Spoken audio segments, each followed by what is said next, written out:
நம்ம ஸ்ரீகுமரன் தங்க மாளிகை ட்ரிபிள் ஸ்டார் திட்டத்தில் நீங்களும் ஆகலாம் சூப்பர் ஸ்டார். டவுன்லோட் த SKTM Jewel app today.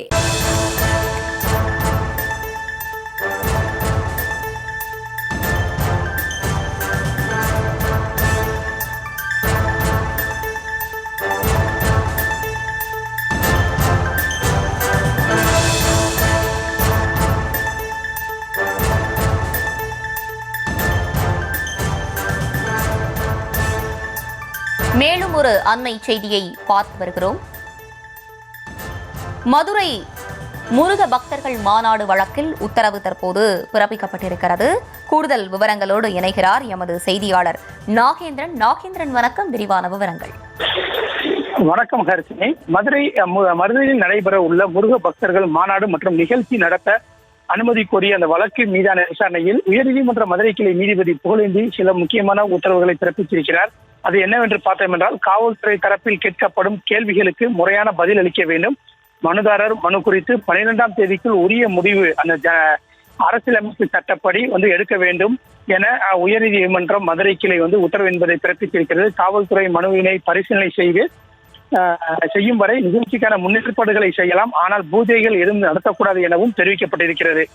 இந்த வழக்கு விசாரணையின் போது பெங்களூரு அந்த கிரிக்கெட் மைதானத்தில் நடந்த சம்பவம் போன்று நடந்தால் என்ன செய்வது எனவும் அரசு தரப்பில் வாதமாக முன்வைக்கப்பட்டது.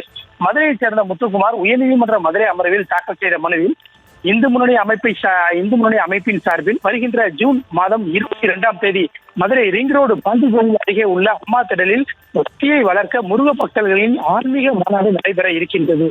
இந்த வளாகத்திற்குள் முருக பெருமானின் 6 படை வீடு திருக்கோயில்களின் தற்காலிக மாதிரி அமைப்புகள் அமைக்கப்பட உள்ளது. முருகப்பெருமானின் 6 படை வீடு திருக்கோயிலின் தற்காலிக மாதிரி அமைப்புகள் அமைத்து பூஜைகள் நிகழ்ச்சிகள் நடத்தி 22ஆம் தேதி மாநாடு நடத்த உள்ளோம். அதற்கு அனுமதி வழங்க வேண்டும் என மனு தாக்கல் செய்திருந்தார்.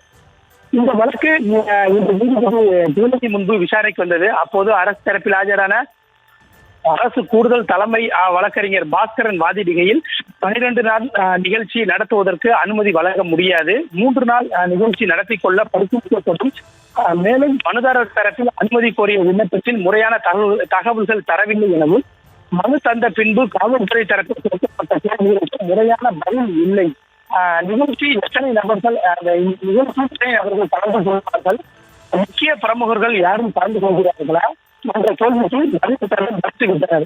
அவ்வாறு இருக்கக்கூடிய நிலையில் நிகழ்ச்சிக்கு எவ்வாறு போதிய பாதுகாப்பு வழங்க முடியும் என அந்த அரசு வழக்கறிஞர் தரப்பில் தெரிவிக்கப்பட்டது. அப்போது நீதிபதி இந்து முன்னணி தரப்பில் நடத்தப்படும் நிகழ்ச்சியில் ஆகம அந்த விதிகளை பின்பற்றி நடத்தப்படுகிறதா என கேள்வி எழுப்பினார். மனுதாரர் தரப்பில் ஆகம விதிகளை பின்பற்றிதான் நிகழ்ச்சி நடத்தப்படுகிறது என தெரிவிக்கப்பட்டது.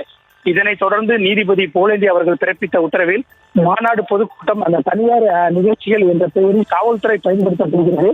எனவே காவல்துறை பாதுகாப்பு கேட்கும் ஒவ்வொரு நிகழ்ச்சிக்கும் குறிப்பிட்ட தொகையை செலுத்த ஏன் உத்தரவு பிறப்பிக்க கூடாது என்றும், காவல்துறை தரப்பில் கேட்கப்படும் கேள்விகளுக்கு முறையான பதில் அளித்தால் தானே உரிய பாதுகாப்பு வழங்க முடியும் என மாநாட்டிற்கு அனுமதி கோரிய மனு தொடர்பாக காவல்துறையிடம் முறையான எழுத்துப்பூர்வமான அந்த பதில் அளிக்க வேண்டும்.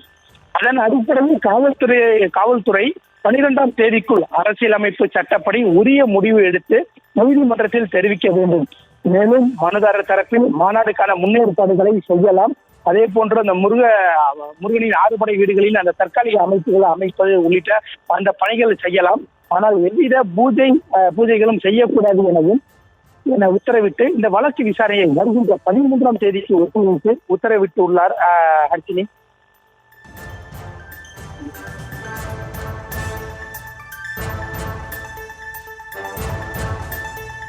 விவரங்களை வழங்கியமைக்கு நன்றி நாகேந்திரன். நம்ம ஸ்ரீகுமரன் தங்க மாளிகை ட்ரிபிள் ஸ்டார் திட்டத்தில் நீங்களும் ஆகலாம் சூப்பர் ஸ்டார். டவுன்லோட் த SKTM Jewel app today.